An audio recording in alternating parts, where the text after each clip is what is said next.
आज जो है हमारा ये लेक्चर नंबर 21 है और कल जो है हमने वो चैप्टर जो है उसको फिनिश आउट किया था। तो आज हमने जो है वो नेक्स्ट चैप्टर जो है उसको स्टार्ट करना है और नेक्स्ट चैप्टर जो है वो लाइट से रिलेटेड है। अभी तक आपने जो है वो लाइट वेव्स के साथ जो है वो डील नहीं किया था, हमने साउंड वेव्स या मैकेनिकल वेव्स के साथ डील किया। अब हमने जो है वो चैप्टर नंबर 4 के अंदर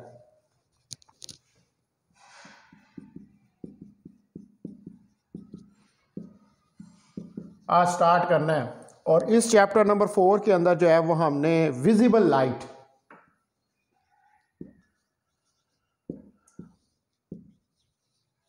को स्टडी करना है। तो विजिबल लाइट का बेसिकली तो मतलब ये होता है कि वो लाइट के जो आपको विजिबल हो, यानी कि जो नज़र आए, जिसको जो है वो आप देख सके, उसे हम विजिबल लाइट का नाम जो है देते हैं। तो लाइट बेसिकली जो है इन नेचर, लाइट जो है ये एक इलेक्ट्रोमैग्नेटिक रेडिएशन है और जो इलेक्ट्रोमैग्नेटिक रेडिएशन या इलेक्ट्रोमैग्नेटिक वेव्स होती हैं इनका पूरा एक स्पेक्ट्रम होता है और वो स्पेक्ट्रम जो है वो रेडियो वेव्स या माइक्रोवेव से स्टार्ट होकर एक्स रेज और गैमा रेज के ऊपर जाके ख़त्म होता है।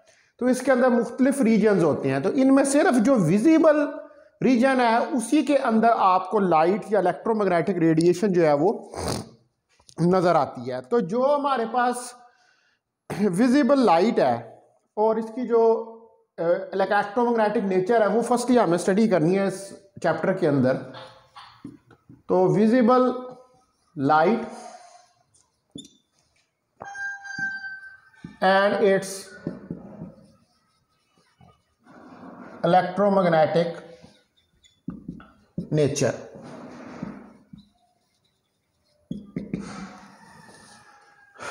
तो हमारे पास जो विजिबल रीजन है यानी कि जिसके अंदर हमें लाइट नज़र आती है उसकी वेवलेंथ जो है वो 400 नैनोमीटर टू 700 नैनोमीटर के बराबर होती है और इसकी फ्रिक्वेंसी जो है वो 7 × 10⁻14 हर्ट्ज से लेकर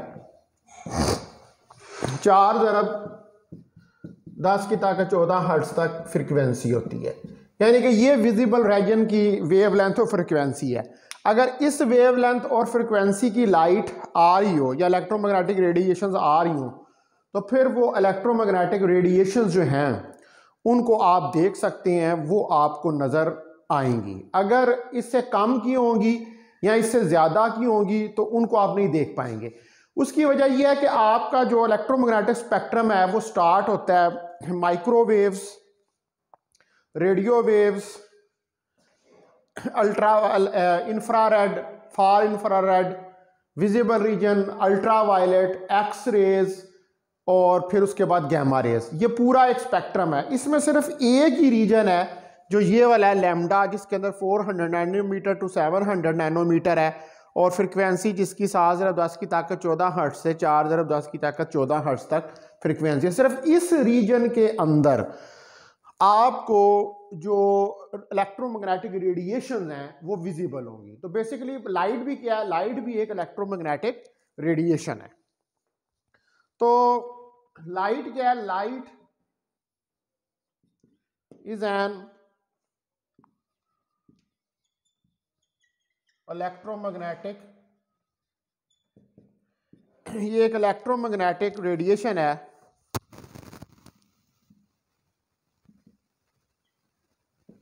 which is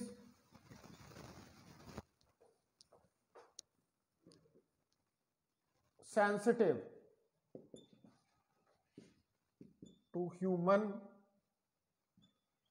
आई, जो कि सेंसिटिव होती है ह्यूमन आई के लिए।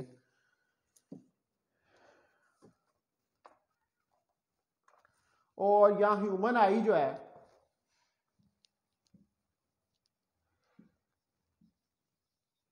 कैन डिटेक्ट, या ह्यूमन आई इनको डिटेक्ट कर सकती है, इन रेडिएशंस को,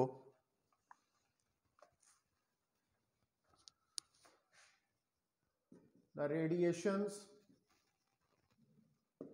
ऑफ विजिबल रीजन। तो विजिबल रीजन कौन सा है? ये लैम्डा 400 नैनोमीटर टू 700 नैनोमीटर और फ्रीक्वेंसी जिसकी 710 power 14 hertz to 410 power 14 hertz. तो जो लाइट है ये एक इलेक्ट्रोमैग्नेटिक रेडिएशन है। मैंने आपको बताया था कि इलेक्ट्रोमैग्नेटिक वेव्स वो होती हैं कि जिनको प्रोपोगेट करने के लिए मीडियम की जरूरत नहीं होती।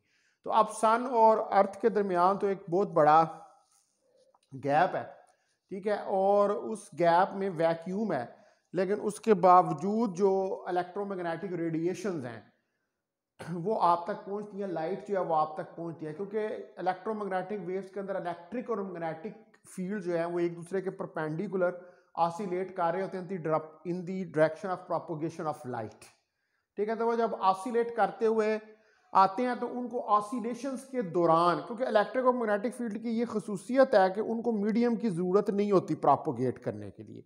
इलेक्ट्रिक और मैग्नेटिक फील्ड जो है ये मीडियम के बगैर भी प्रोपोगेट कर लेते हैं, इसलिए इलेक्ट्रोमैग्नेटिक रेडिएशन जो हैं इनको प्रोपोगेट करने के लिए मीडियम की ज़रूरत नहीं होती, ठीक है। अब जो हमारे पास वेलोसिटी ऑफ लाइट है वो तो आपको पता ही है कि फेमस जो है द वेलोसिटी ऑफ लाइट वो है c3 × 10⁻⁸ मीटर पर सेकंड। और आपको इस बात का भी पता है कि कोई चीज जो है वो वेलोसिटी ऑफ लाइट से ज्यादा स्पीड के साथ मूव नहीं कर सकती है। कोई भी मटेरियल ऑब्जेक्ट जो है वो वेलोसिटी ऑफ लाइट से ज्यादा स्पीड से मूव नहीं कर सकता, यानी कि उसकी 3 × 10⁻⁸ मीटर पर सेकंड से ज्यादा वेलोसिटी नहीं हो सकती। तो जो सेंसिटिविटी है ह्यूमन आई की डिफरेंट कलर्स के लिए वो डिफरेंट है, ठीक है। अब आपको इस बात का पता है कि जो मुख्तलिफ कलर्स होते हैं उनकी मुख्तलिफ वेवलेंथ होती है, इसलिए जो आपकी ह्यूमन आई है इसकी सेंसिटिविटी डिफरेंट कलर्स के लिए डिफरेंट होती है। वजह यह है कि जो हर कलर है उसके साथ एक पर्टिकुलर वेवलेंथ जो है वो एसोसिएटेड होती है। जैसे रेड कलर है, रेड कलर के साथ लॉन्ग वेवलेंथ एसोसिएटेड होती है, और जो आपके पास ब्लू कलर है उसके साथ शॉर्ट वेवलेंथ एसोसिएटेड होती है। तो द सेंसिटिविटी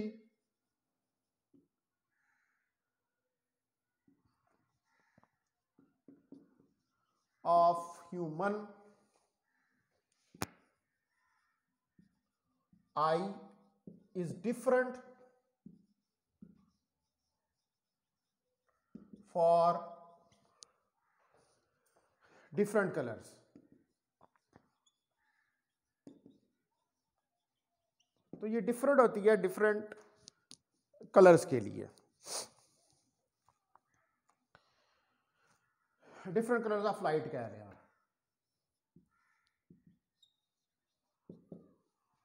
ठीक है। ये डिफरेंट कलर्स ऑफ लाइट के लिए ये डिफरेंट होती है। तो डिफरेंट वेवलेंथ जो हैं वो एसोसिएटेड होती हैं with different colours of visible light. मैंने आपको बताया कि हर कलर के साथ एक पर्टिकुलर वेवलेंथ होती है। तो different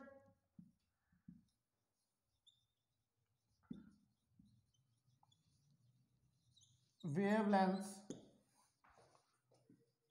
are associated with different colors of visible light।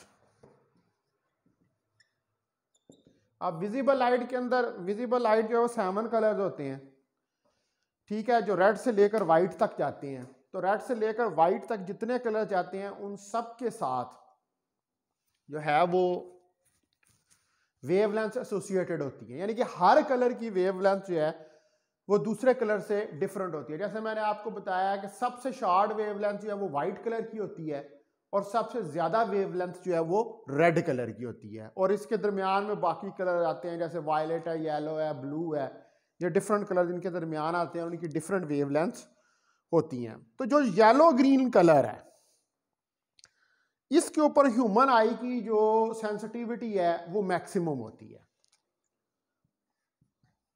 At the yellow green colour.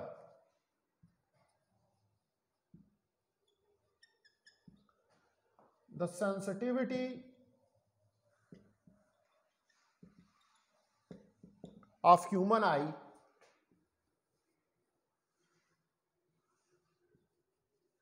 is maximum.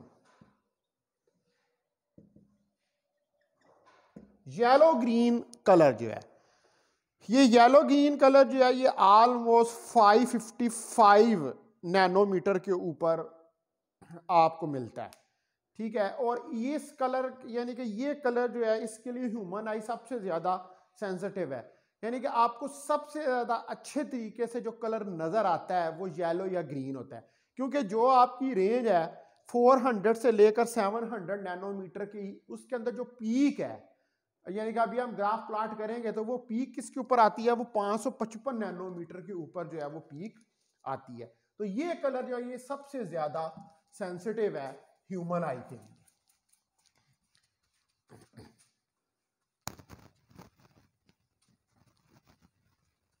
तो अब आप मैं जो है यहां पर जो है ये कर्व बनाता हूं सेंसिटिविटी और वेवलेंथ के दरमियान,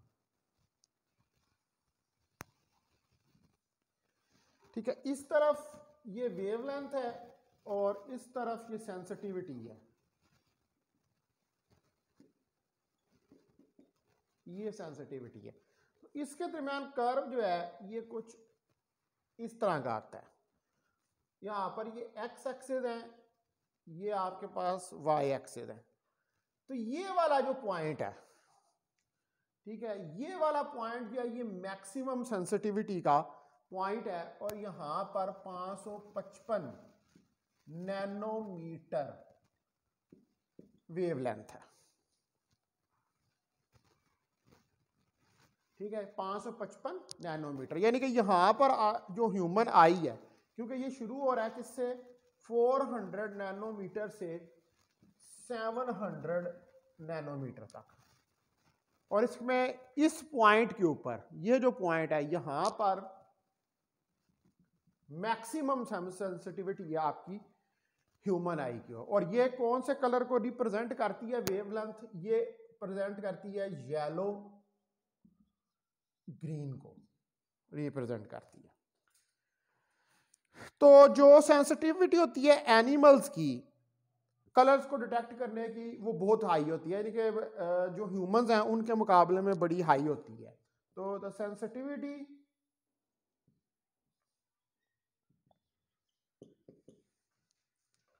of animals to detect colors is very high, तो वो बहुत हाई होती है कलर्स को डिटेक्ट करने के लिए, जो सेंसिटिविटी एनिमल्स की है, यानी कि उनकी आईज जो हैं वो ज़्यादा सेंसिटिव होती हैं एज कंपेयर टू ह्यूमंस के मुकाबले में वो ज़्यादा अच्छे तरीके से कलर्स जो हैं उनको डिटेक्ट कर सकते हैं। तो ये तो कुछ बात होगी लाइट की इलेक्ट्रोमैग्नेटिक नेचर और ह्यूमन आई की सेंसिटिविटी के ऊपर। अब सोर्स ऑफ लाइट, हम लाइट को पा रहे हैं तो हमें ये भी तो पता होना चाहिए ना कि लाइट जो है वो प्रोड्यूस किस तरह होती है, what is the source of light. तो अब हमने नेक्स्ट टॉपिक है हमारा सोर्स ऑफ लाइट। तो लाइट जो है ये बेसिकली प्रोड्यूस होती है एक्साइटेशन और डी एक्साइटेशन ऑफ एटम्स की वजह से। तो पहले तो हमें ये समझना पड़ेगा कि ये एक्साइटेशन और डी एक्साइटेशन एटम्स की क्या होती है, लेकिन पहले मैं इसकी डेफिनेशन लिख देता हूं कि light is produced due to excitation and de-excitation of atoms of a substance। किसी सब्सटेंस के जो एटम्स हैं उनकी एक्साइटेशन और डी एक्साइटेशन की वजह से हमारे पास लाइट जो है वो प्रोड्यूस होती है। अब ये आपको पहले समझना पड़ेगा कि what does it mean by excitation and D excitation. देखें, पहले आपको इसको समझने के लिए एटम के स्ट्रक्चर में जाना पड़ेगा। आपको पता है कि एटम में क्या होता है कि न्यूक्लियस होता है, उस न्यूक्लियस के अंदर इलेक्ट्रॉन्स जो हैं वो डिफरेंट एनर्जी स्टेट्स के अंदर रिवॉल्व कर रहे होते हैं। मतलब इधर भी इलेक्ट्रॉन हो सकता है, इधर भी होता है, इधर भी इलेक्ट्रॉन हो सकता है। अब ये जो एक एटम हमने उठाया किसी सब्सटेंस का, इस एटम को अगर आप एक्सटर्नल से कोई एनर्जी जो है वो प्रोवाइड करें, ठीक है, यानी कि ये एटम जो है इसको हम एक्सटर्नल से करें, मतलब इसको हीट करते हैं या इसके ऊपर कोई और रेडिएशन फॉल करते हैं, तो इसको एक्सटर्नल से एक एनर्जी मिलेगी। अब ये इसको जब एक्सटर्नल से एनर्जी मिलेगी तो इसके अंदर ये जो इलेक्ट्रॉन्स हैं, मैं सपोज करता हूं कि ये वाला इलेक्ट्रॉन है, इस इलेक्ट्रॉन को एक्सटर्नल से एनर्जी मिलती है, तो ये एनर्जी जो एक्सटर्नल से इसको मिली है इसको लेकर ये अपने ऊपर वाले लेवल के अंदर एनर्जी स्टेट में चला जाता है। तो जब ये एनर्जी लेकर ऊपर वाले एनर्जी स्टेट में चला जाता है तो हम कहते हैं कि एटम एक्साइट हो गया, ठीक है।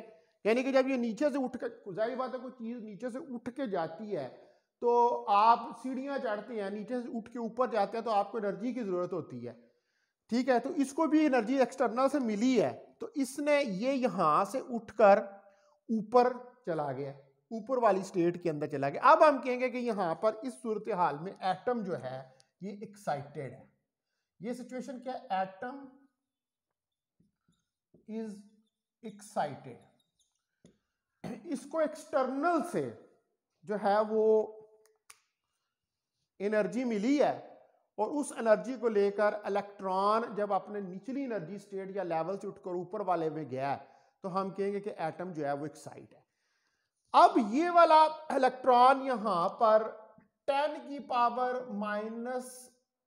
-7 सेकंड तक स्टे करेगा, ठीक है, अपनी स्टेट के अंदर। सॉरी 10 की पावर -3 सेकंड तक स्टे करेगा इधर, और उसके बाद ये दोबारा वापस अपनी इनिशियल एनर्जी स्टेट में आ जाएगा। तो जब ये वापस अपनी इनिशियल एनर्जी स्टेट में आएगा तो हम कहेंगे कि एटम डी एक्साइट हो गया, ठीक है। Now atom is D excite, ठीक है। जब ऊपर गया था तो एक्साइट हो गया था, अब नीचे आया तो डी एक्साइट हो गया।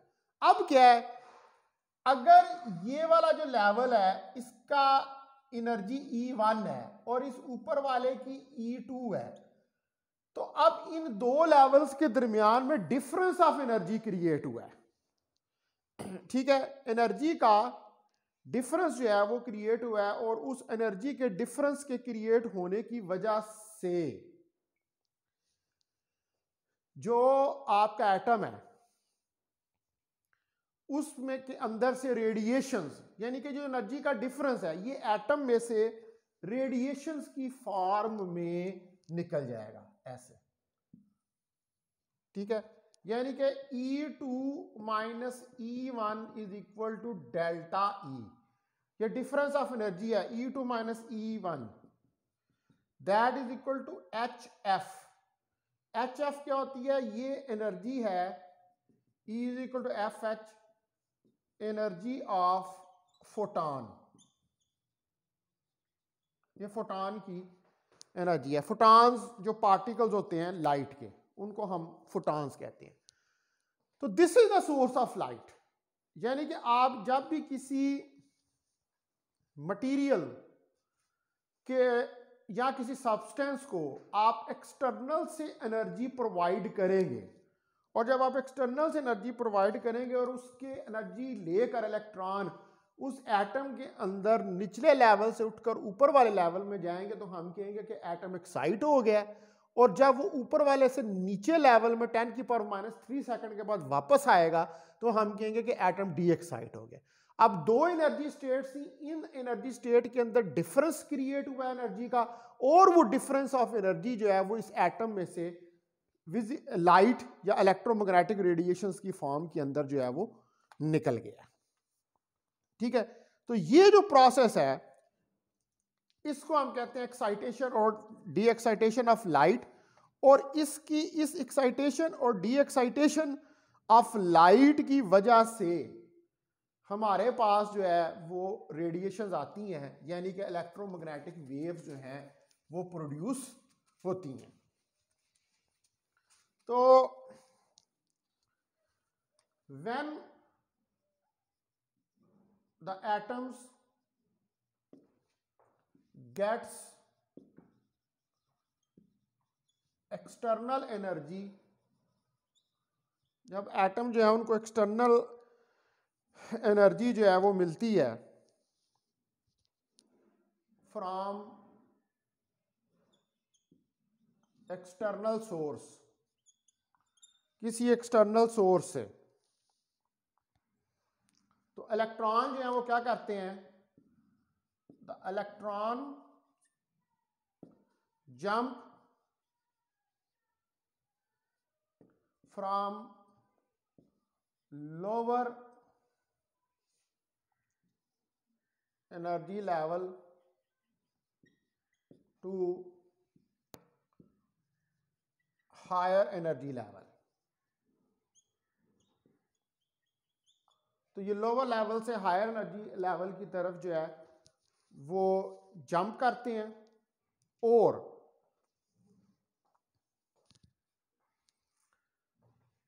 ये 10⁻³ सेकंड तक स्टे करते हैं। They stay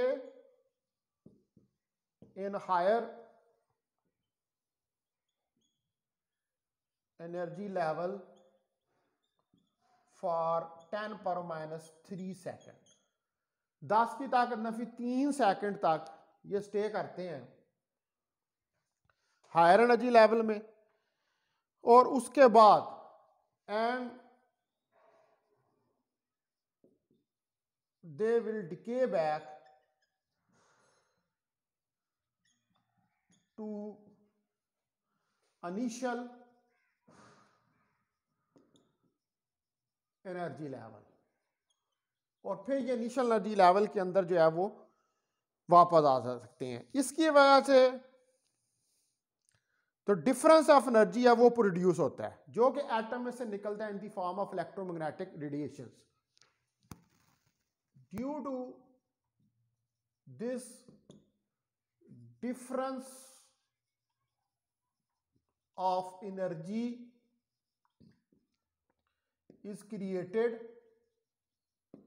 which emitted